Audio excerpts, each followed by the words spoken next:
Conversación con una momia, de Edgar Allan Poe.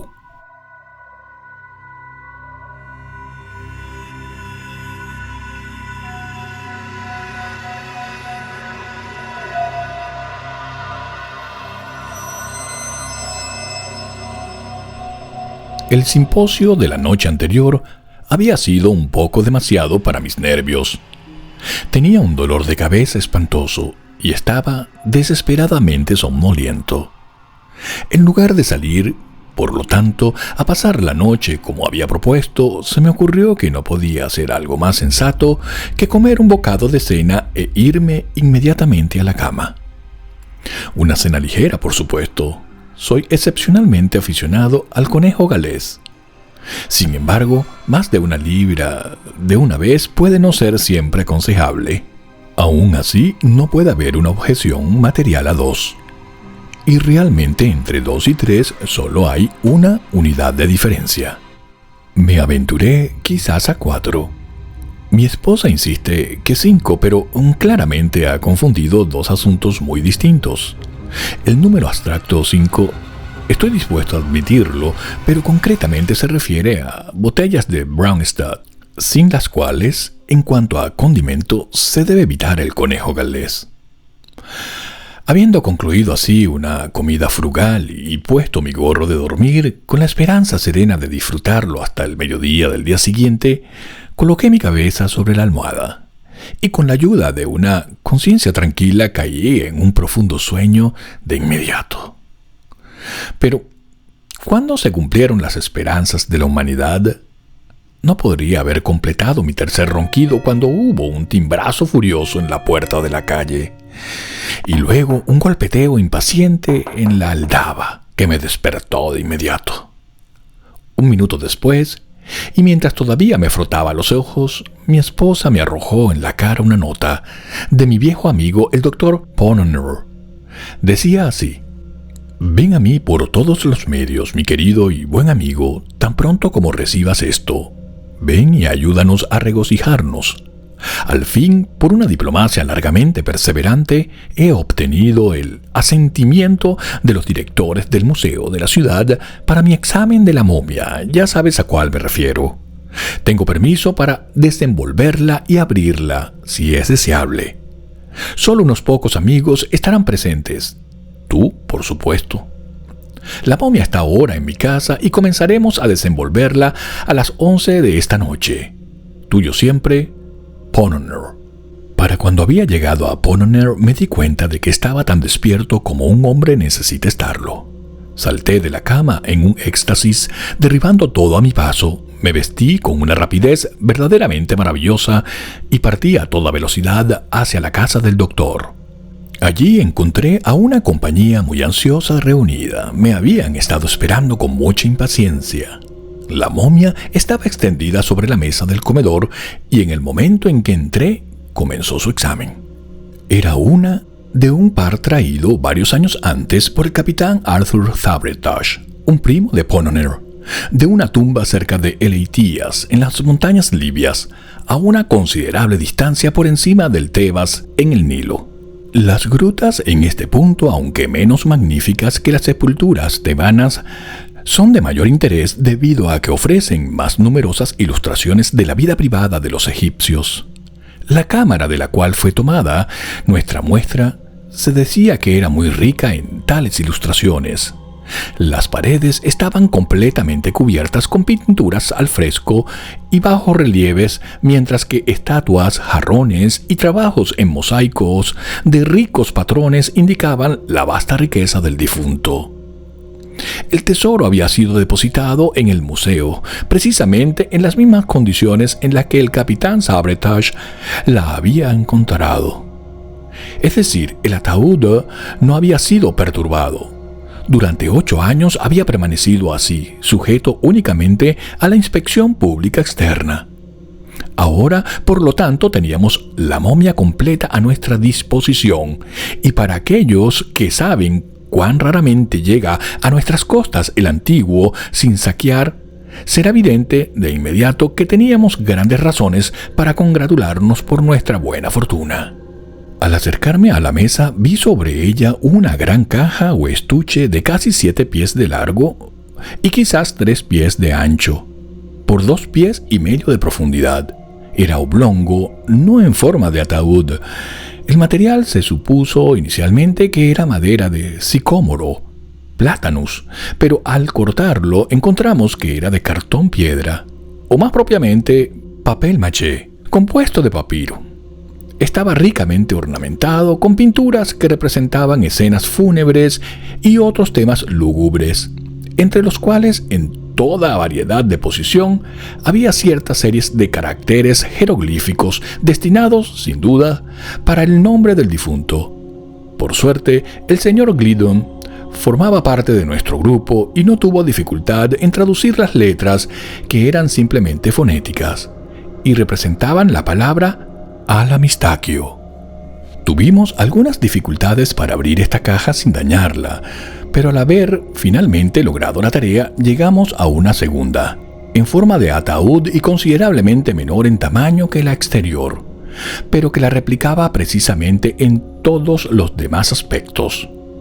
El intervalo entre las dos estaba lleno de resina, lo cual había, en cierto grado, desfigurado los colores de la caja interior.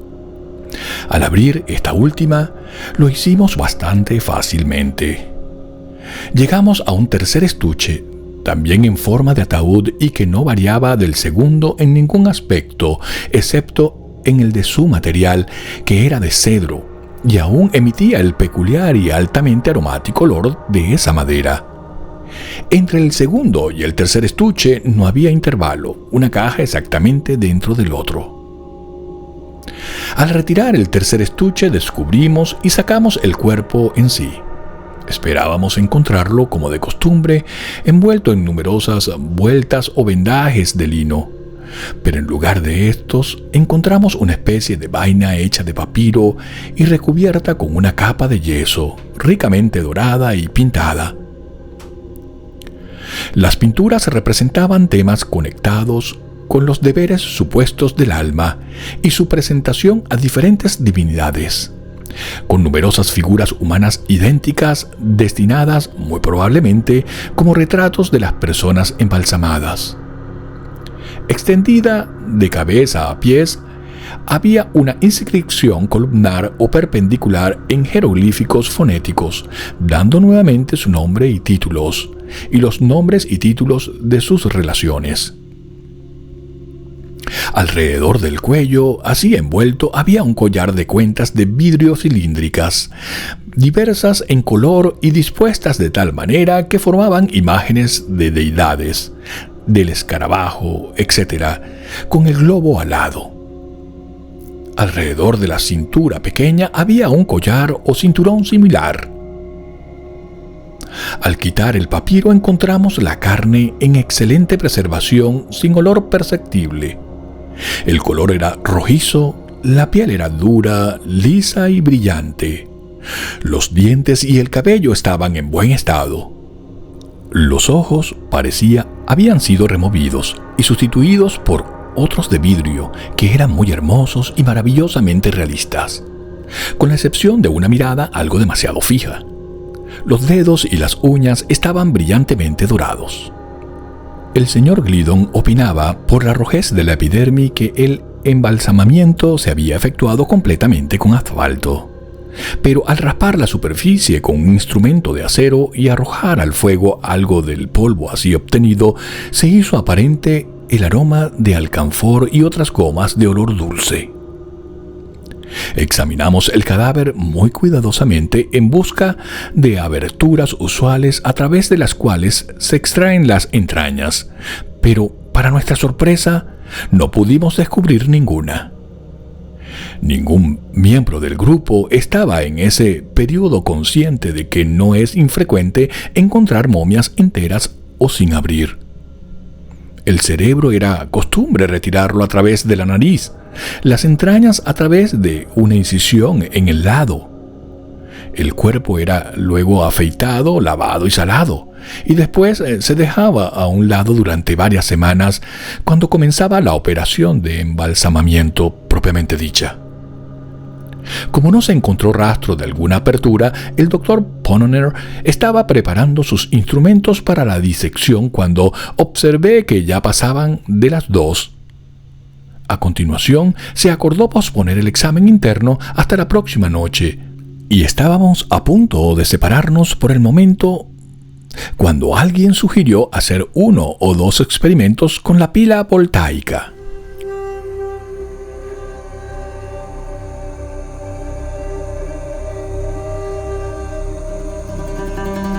La aplicación de electricidad a una momia de al menos 3 o 4 mil años de antigüedad era una idea, si no muy sabia, todavía lo suficientemente original, y todos la captamos de inmediato. Con 1 décimo en serio y 9 décimos en broma, organizamos una batería en el estudio del doctor y llevamos allí al egipcio. Solo después de mucho esfuerzo logramos dejar al descubierto algunas porciones del músculo temporal que parecían tener menos rigidez pétrea que otras partes del esqueleto, pero que, como habíamos anticipado, por supuesto, no mostró ninguna indicación de susceptibilidad galvánica al entrar en contacto con el alambre.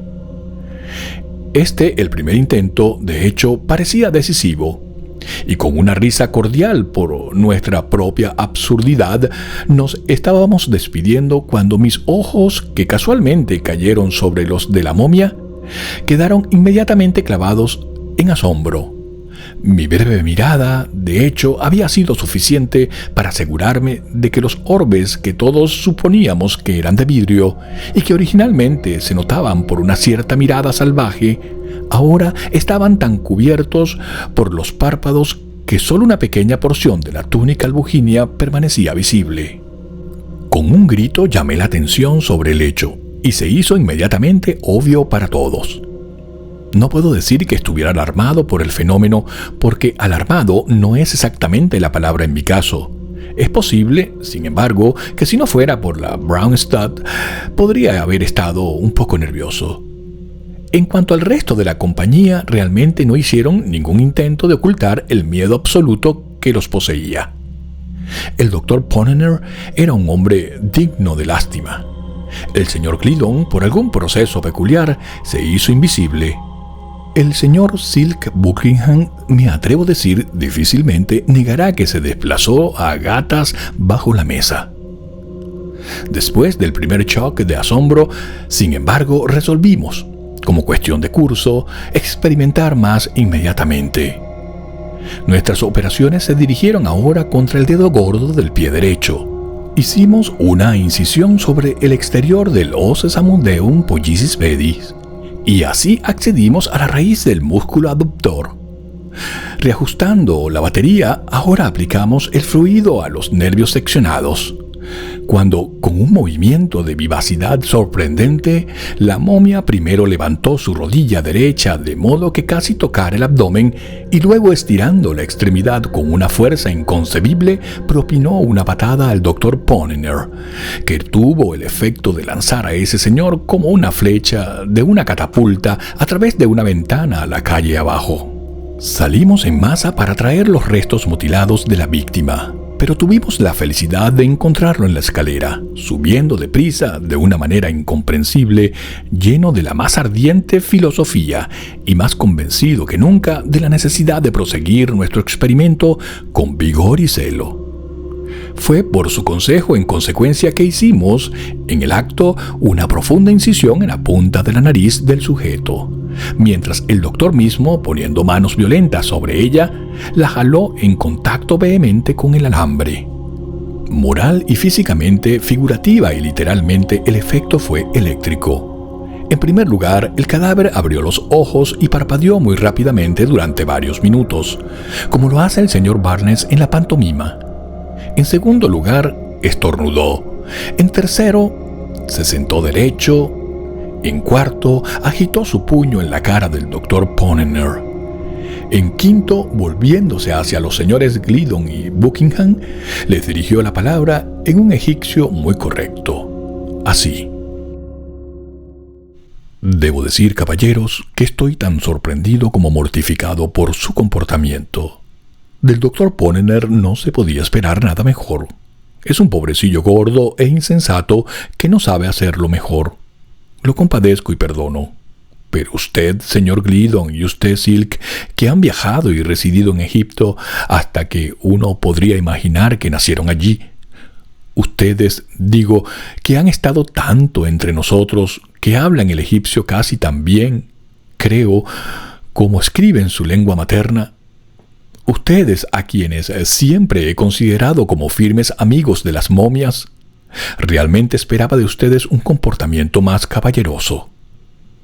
¿Qué debo pensar de su actitud tranquila al verme ser utilizado de manera tan poco cortés? ¿Qué debo suponer por permitir que Tom, Dick y Harry me despojen de mis ataúdes y mis ropas en este clima miserablemente frío? ¿En qué luz, para ir al grano, debo considerar su ayuda y complicidad con ese miserable pequeñín, el doctor Ponnonner, al tirarme de la nariz?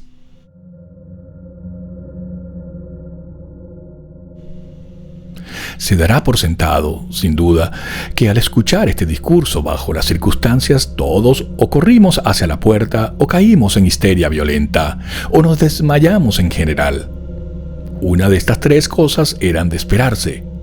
De hecho, cualquiera y todas estas líneas de conducta podrían haber sido muy plausiblemente seguidas.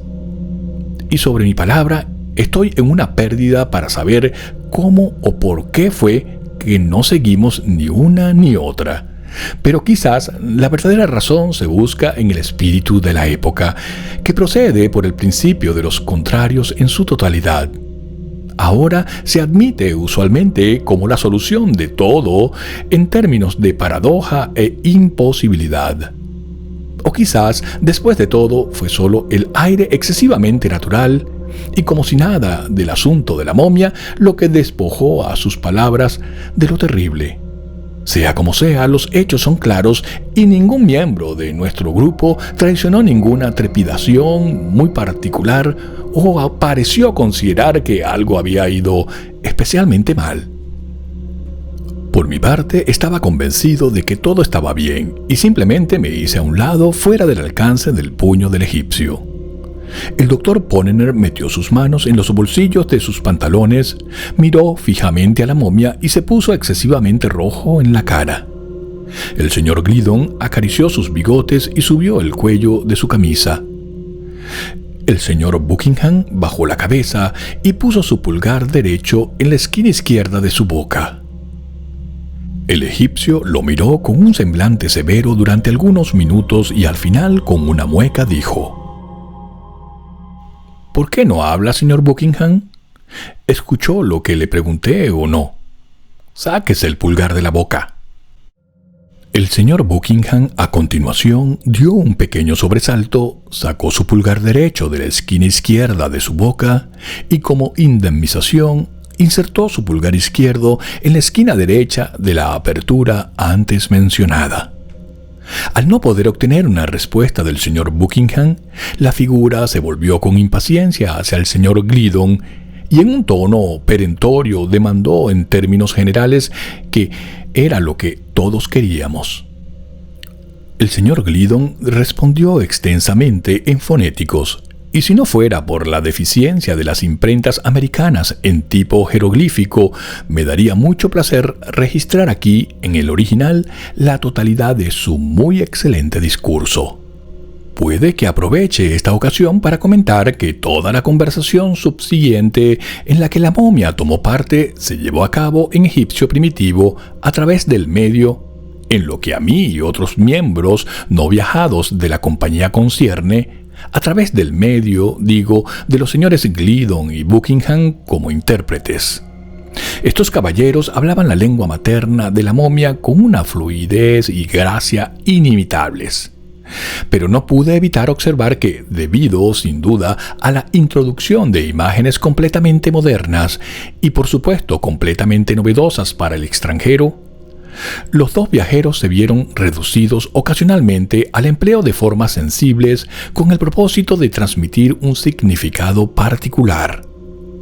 El señor Gliddon, en un momento, por ejemplo, no pudo hacer que el egipcio comprendiera el término política, hasta que dibujó en la pared Con un trozo de carbón, un caballero con nariz de carbúnculo, desgastado, de pie sobre un tronco con su pierna izquierda retraída, el brazo derecho extendido hacia adelante con el puño cerrado, los ojos vueltos hacia el cielo y la boca abierta en un ángulo de 90 grados. De la misma manera, el señor Buckingham no logró transmitir la idea absolutamente moderna de peluca, hasta que, por sugerencia del Dr. Ponner, se puso muy pálido en la cara y accedió a quitarse la suya. Se entenderá fácilmente que el discurso del señor Gliddon se centró principalmente en los vastos beneficios que la ciencia obtiene del desenrollamiento y desvisceramiento de momias, disculpándose por este motivo por cualquier molestia que se le hubiera podido ocasionar, en particular a la momia individual llamada Alimastaquio, y concluyendo con una mera insinuación, pues apenas podría considerarse más, de que, ya que estos pequeños asuntos estaban ahora explicados, podría estar bien proceder con la investigación prevista. Aquí el doctor Ponner preparó sus instrumentos. En cuanto a las últimas sugerencias del orador, parece que Alimastaquio tenía ciertos escrúpulos de conciencia, cuya naturaleza no aprendí claramente, pero se expresó satisfecho con las disculpas ofrecidas, y bajándose de la mesa, estrechó la mano de la compañía alrededor. Cuando esta ceremonia llegó a su fin, nos ocupamos inmediatamente en reparar los daños que nuestro sujeto había sufrido por el bisturí. Cosimos la herida en su sien y vendamos su pie y aplicamos un cuadrado de yeso negro en la punta de su nariz. Se observó entonces que el conde, este era el título al parecer de Alimastaquio, tuvo un ligero escalofrío, sin duda por el frío. El doctor inmediatamente fue a su armario y pronto regresó con un abrigo negro de vestir, hecho en la mejor manera de Jennings, un par de pantalones a cuadro azul cielo con tirantes, una camisa de ginger rosa, un chaleco de brocado con solapas, un saco blanco sobre el abrigo, un bastón de caminar con gancho, un sombrero sin ala, botas de charol, guantes de cabritilla color de paja, un monóculo, un par de bigotes y una corbata tipo cascada. Debido a la disparidad de tamaño entre el conde y el doctor, la proporción siendo de 2:1, hubo algunas dificultades en ajustar estas vestimentas en la persona del egipcio, pero cuando todo estuvo arreglado, se podría decir que estaba vestido. Por lo tanto, el señor Gliddon le dio el brazo y lo llevó a una silla cómoda junto al fuego, mientras que el doctor tocaba el timbre en el acto y ordenaba un suministro de cigarrillos y vino.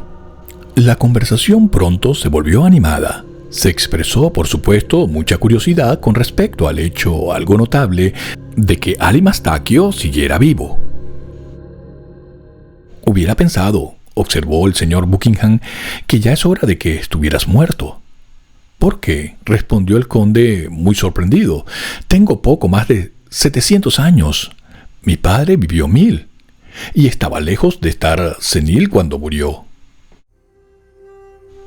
Aquí se sucedió una rápida serie de preguntas y cálculos por medio de los cuales se hizo evidente que la antigüedad de la momia había sido gravemente mal juzgada. Habían pasado 5050 años y algunos meses desde que fue consignado a las catacumbas de Eleithias. Pero mi comentario, retomó el señor Buckingham, no hacía referencia a tu edad en el período de inhumación.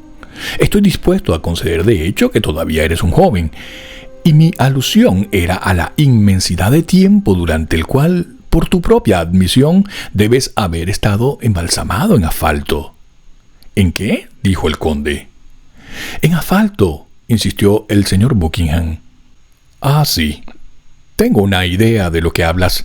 Podría ser hecho para responder, sin duda, pero en mi época empleábamos apenas algo distinto al bicloruro de mercurio. Pero lo que especialmente nos cuesta entender, dijo el doctor Ponner, es cómo sucede que, habiendo estado muerto y enterrado en Egipto hace 5000 años, estás aquí hoy todo vivo y luciendo tan maravillosamente bien. Si hubiera estado, como dices, muerto, respondió el conde, es más que probable que muerto todavía lo estaría, pues veo que aún están en la infancia del calvinismo. y no pueden lograr con él lo que era una cosa común entre nosotros en los viejos tiempos.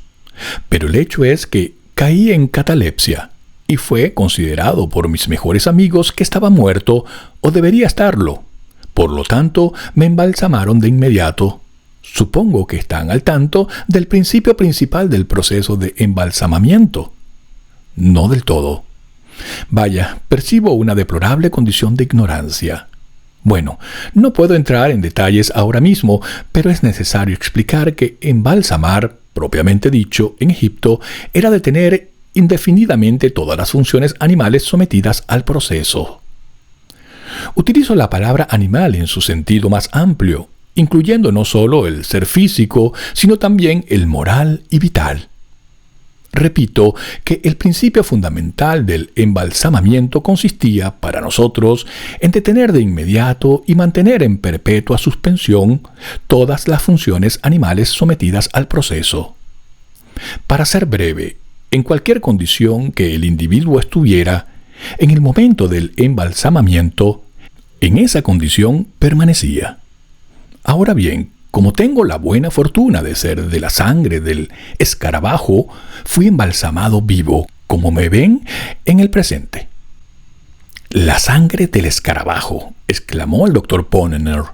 Sí, el escarabajo era el insignia o los armas de una familia patricia muy distinguida y muy rara.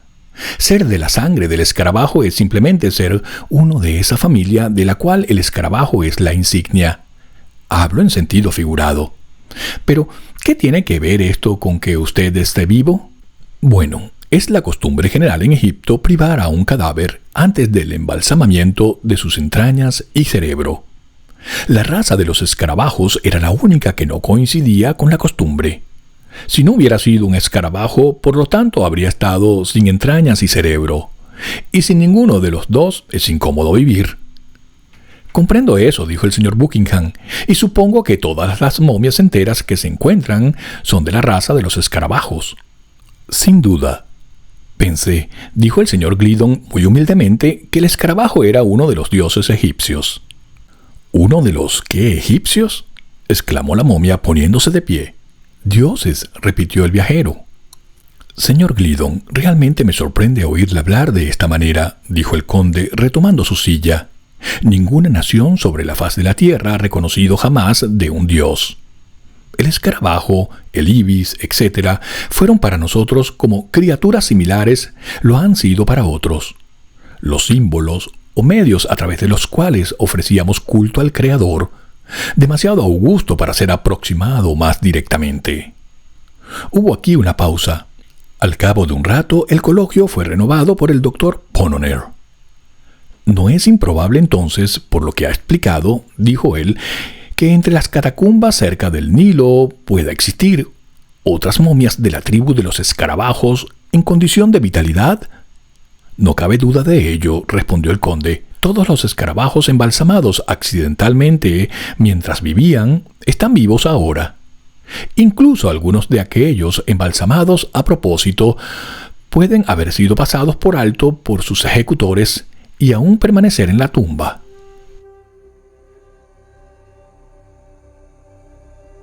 «¿Sería tan amable de explicar», dije, «a qué se refiere con embalsamados a propósito?» «Con mucho placer», respondió la momia, después de observarme pausadamente a través de su monóculo. Pues era la primera vez que me aventuraba a dirigirle una pregunta directa. «Con mucho placer», dijo. «La duración usual de la vida del hombre en mi época era de unos 800 años.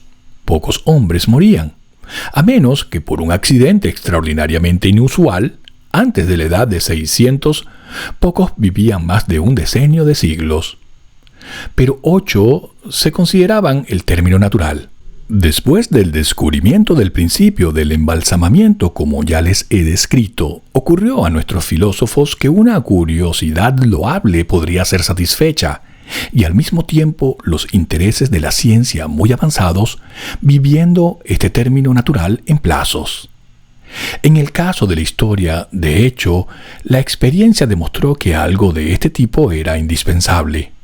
Un historiador, por ejemplo, habiendo alcanzado la edad de 500 años, escribiría un libro con gran labor y luego se haría embalsamar cuidadosamente, dejando instrucciones a sus ejecutores pro tempore, que deberían hacerlo revivir después de transcurrir un cierto período, digamos 5 o 600 años. Reanudando la existencia al término de este tiempo, invariablemente encontraría su gran obra convertida en una especie de cuaderno de notas al azar, es decir, en una especie de arena literaria para las conjeturas en conflicto, acertijos y disputas personales de manadas enteras de comentaristas exasperados. Estas conjeturas, etcétera, que pasaban bajo el nombre de anotaciones o enmendaciones, se encontraban tan completamente envueltas, distorsionadas y abrumadas el texto que el autor tenía que andar con una linterna para descubrir su propio libro. Cuando se descubría, nunca valía la pena el esfuerzo de la búsqueda. Después de reescribirlo por completo, se consideraba el deber ineludible del historiador ponerse inmediatamente a trabajar en corregir, desde su propio conocimiento y experiencia privados, las tradiciones del día sobre la época en que originalmente había vivido. Ahora, este proceso de reescritura y corrección personal, perseguido por varios sabios individuales de vez en cuando, tuvo el efecto de prevenir que nuestra historia degenerara en fábula absoluta. «Disculpe», dijo el doctor Ponnonner en este punto, poniendo su mano gentilmente sobre el brazo del egipcio. «Disculpe, señor, pero ¿puedo atreverme a interrumpirlo por un momento?» «Por supuesto, señor», respondió el conde, enderezándose. «Solo quería hacerle una pregunta», dijo el doctor. «Usted mencionó la corrección personal del historiador de las tradiciones respecto a su propia época. Por favor, señor, en promedio, ¿qué proporción de estas cábalas resultaban ser correctas?» «Las cábalas, como usted las llama acertadamente, señor», dijo la momia, «generalmente se descubrían exactamente a la par con los hechos registrados en nuestras propias historias. Pero ya que está bastante claro», prosiguió el doctor, «que al menos han transcurrido 5.000 años desde su enterramiento, doy por sentado que sus historias de aquella época remota, si no sus tradiciones, eran suficientemente explícitas sobre ese único tema de interés universal, la creación, que tuvo lugar, como presumo usted sabe, solo unos 10 siglos antes». «Señor», dijo el conde al Amistaquio. El doctor repitió sus observaciones, pero solo después de mucha explicación adicional, el extranjero pudo comprenderlas. Este último, finalmente, dijo con excitación: «Las ideas han sugerido son para mí, lo confieso, completamente novedosas. Durante mi época nunca supe que alguien tuviera una fantasía tan singular como que el universo, o este mundo, si así lo prefieren, tuviera un principio en absoluto. Recuerdo una vez, y solo una vez, escuchar algo insinuado remotamente por un hombre de muchas especulaciones sobre el origen de la raza humana, y por este individuo la misma palabra, Adán o tierra roja, que ustedes utilizan fue empleada.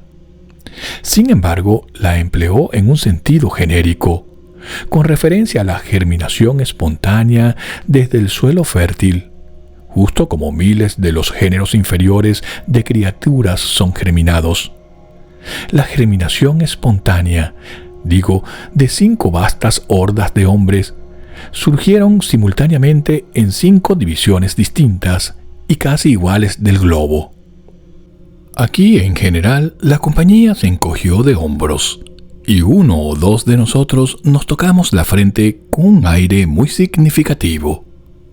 El señor Silk Buckingham, mirando primero ligeramente al occipucio y luego al sincipucio de Alimasteco, habló de la siguiente manera: «La larga duración de la vida humana en su época, junto con la práctica ocasional de pasarla, como ha explicado en plazos, debe haber tenido, de hecho, una fuerte tendencia hacia el desarrollo general y la conglomeración del conocimiento. Presumo, por lo tanto, que debemos atribuir la marcada inferioridad de los antiguos egipcios con todos los aspectos de la ciencia, en comparación con los modernos, y más especialmente con los yanquis, enteramente a la superior solidez del cráneo egipcio. «Confieso de nuevo», respondió el conde con mucha suavidad, «que estoy algo perdido en comprenderle. Por favor, ¿a qué aspectos de la ciencia se refiere?» Aquí todo nuestro grupo, uniendo voces, detalló largamente las suposiciones de la frenología y las maravillas del magnetismo animal. Habiéndonos escuchado hasta el final, el conde procedió a relatar algunas anécdotas que hicieron evidente que prototipos de Gall y de Spurzheim habían florecido y se habían desvanecido en Egipto hace tanto tiempo que casi se habían olvidado, y que las maniobras de Mesmer eran realmente trucos muy despreciables cuando se comparaban con los milagros positivos de los sabios tebanos, quienes creaban piojos y muchas otras cosas similares. Aquí pregunté al conde si su gente era capaz de calcular eclipses. Él sonrió de manera algo despectiva y dijo que sí lo eran. Esto me desconcertó un poco, pero comencé a hacer otras consultas respecto a su conocimiento astronómico, cuando un miembro de la compañía, que hasta ahora no había abierto la boca, me susurró al oído que para información sobre este tema sería mejor consultar a Ptolomeo, quien quiera que Ptolomeo sea, así como un tal Plutarco de Facie Lunae. Luego cuestioné a la momia sobre lentes y vidrios de aumento y en general sobre la fabricación de vidrio, pero no había terminado de hacer mis preguntas antes de que el miembro silencioso nuevamente me tocara discretamente el codo y me rogara por amor de Dios que echara un vistazo a Diodoro Sículo. En cuanto al conde, simplemente me preguntó, a manera de respuesta, si nosotros, los modernos, poseíamos algún microscopio que nos permitiera tallar camafeos al estilo de los egipcios. Mientras pensaba cómo responder a esta pregunta, el pequeño doctor Ponnonner se comprometió de una manera muy extraordinaria. «Miren nuestra arquitectura», exclamó para gran indignación de ambos viajeros, quienes lo pellizcaron hasta dejarlo negro y azul sin conseguir nada con ello. «Mira», gritó con entusiasmo, «la fuente de Bowling Green en New York.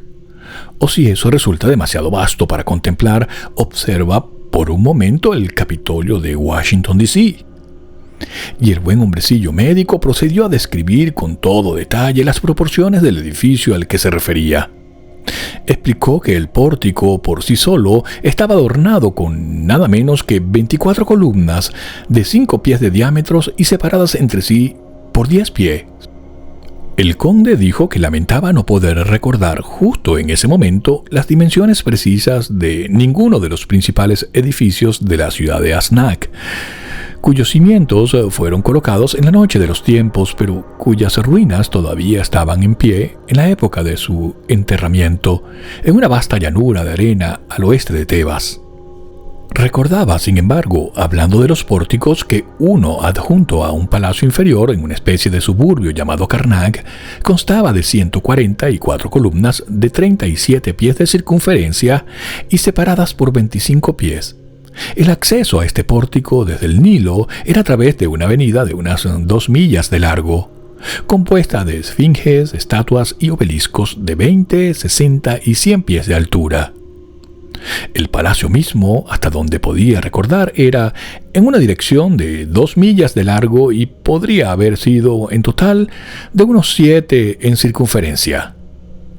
Sus muros estaban ricamente pintados por dentro y por fuera con jeroglíficos. No pretendía afirmar que incluso 50 o 60 de los capitolios del doctor podrían haberse construido dentro de estos muros, pero no estaba del todo seguro de que 200 o 300 de ellos no podrían haberse apretado con algo de esfuerzo. Ese palacio de Karnak era, después de todo, un insignificante edificito. El conde, sin embargo, no podía negar conscientemente la ingeniosidad, magnificencia y superioridad de la fuente en Bowling Green, tal como la describió el doctor. Nada parecido, se vio obligado a admitir, había sido visto jamás en Egipto o en otro lugar. Aquí le pregunté al conde qué opinaba sobre nuestros ferrocarriles. «Nada», respondió, «en particular. Eran más bien endebles, mal concebidos y montados torpemente. No podían compararse, por supuesto, con las vastas, niveladas, directas y surcadas de hierro calzadas por las cuales los egipcios transportaban templos enteros y sólidos obeliscos de 150 pies de altura. Hablé de nuestras gigantescas fuerzas mecánicas. Aceptó que sabíamos algo al respecto, pero preguntó cómo habría procedido yo para levantar los dinteles en el palacio, incluso el pequeño en Karnak. Esta pregunta decidí no escucharla y pregunté si tenía alguna idea sobre los pozos artesianos. Pero él simplemente levantó las cejas, mientras que el señor Gliddon me guiñó muy fuerte y dijo en un tono bajo que uno había sido recientemente descubierto por los ingenieros empleados para perforar en busca de agua en el gran oasis. Luego mencioné nuestro acero, pero el extranjero alzó la nariz y me preguntó si nuestro acero podría haber ejecutado el afilado trabajo tallado visto en los obeliscos y que fue realizado enteramente con herramientas de corte de cobre. Esto nos desconcertó tanto que pensamos que era aconsejable variar el ataque a la metafísica. Pedimos una copia de un libro llamado El Dial y leímos de él un capítulo o dos sobre algo que no está muy claro, pero que los bostonianos llaman el gran movimiento de progreso. El conde simplemente dijo que los grandes movimientos eran cosas terriblemente comunes en su época, y en cuanto al progreso, en un momento fue bastante molesto, pero nunca progresó. Luego hablamos de la gran belleza e importancia de la democracia y nos esforzamos mucho en impresionar al conde con un debido sentido de las ventajas que disfrutamos viviendo donde había sufragio y no existía ningún rey. Escuchó con marcado interés y de hecho pareció bastante divertido cuando terminamos. Dijo que hace mucho tiempo había ocurrido algo muy similar. 13 provincias egipcias determinaron de una vez ser libre y dar un magnífico ejemplo al resto de la humanidad. Reunieron a sus sabios y concibieron la constitución más ingeniosa que se puede imaginar. Por un tiempo se las arreglaron notablemente bien, solo que su hábito de alardear era prodigioso. Sin embargo, la cosa terminó en la consolidación de los 3 estados, con unos 15 o 20 más, en el despotismo más odioso e insoportable que jamás se haya oído en la faz de la tierra. Pregunté cuál era el nombre del tirano usurpador. Según lo que el conde podía recordar, era Multitud. No sabiendo qué decir a esto, elevé mi voz y deploré la ignorancia egipcia del vapor. El conde me miró con mucha sorpresa, pero no dio respuesta. Sin embargo, el caballero, silencioso, me dio un fuerte codazo en la costilla. Me dijo que ya había hecho el ridículo suficiente por una vez. Y preguntó si realmente era tan tonto como para no saber que la máquina de vapor moderna se deriva del invento de Herón a través de Salomón de Caos. Ahora corríamos el inminente peligro de ser derrotados, pero por suerte el doctor Pononer, habiéndose recuperado, vino en nuestro rescate e inquirió si el pueblo de Egipto pretendía seriamente rivalizar con los modernos en el particular tan importante del vestido. El conde ante esto miró hacia abajo a las correas de sus pantalones y luego, tomando el extremo de uno de los faldones de su abrigo, lo sostuvo cerca de sus ojos durante algunos minutos. Dejándolo caer al fin, su boca se extendió muy gradualmente de oreja a oreja, pero no recuerdo que dijera nada en forma de respuesta. Aquí recuperamos nuestros ánimos, y el doctor, acercándose a la momia con gran dignidad, deseó que dijera con franqueza sobre su honor como caballero si los egipcios habían comprendido en algún período la fabricación de las pastillas de Pononer o las de Brandreth. Miramos con profunda ansiedad por una respuesta, pero en vano. No se produjo. El egipcio se sonrojó y bajó la cabeza. Nunca hubo un triunfo más completo. Nunca se soportó una derrota con tan mala gracia. De hecho, no pude soportar el espectáculo de la mortificación de la pobre momia. Tomé mi sombrero, le hice una reverencia rígida y me despedí. Al llegar a casa encontré que pasaban de las 4 y me fui inmediatamente a la cama. Son ahora las 10 de la mañana. He estado levantado desde las 7 escribiendo estos memorandos para beneficio de mi familia y de la humanidad. A los primeros no los volveré a ver más. Mi esposa es una arpía. La verdad es que estoy sinceramente harto de esta vida y del siglo XIX en general.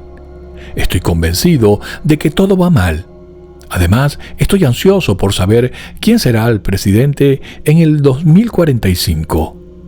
Así que, tan pronto como me afeité y tragué una taza de café, simplemente pasaré por casa de Pononer y me haré embalsamar por un par de cientos de años.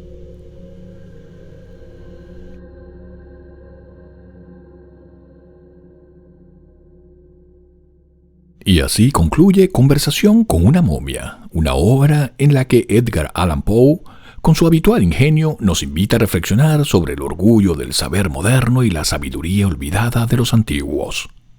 Entre el sarcasmo y la filosofía, Poe nos deja una pregunta abierta. ¿Quiénes son realmente los más civilizados? ¿Los que yacen en las tumbas o los que las profanan? Si disfrutaste esta narración, te invito a suscribirte al canal, activar la campanita y acompañarme en un próximo audiolibro.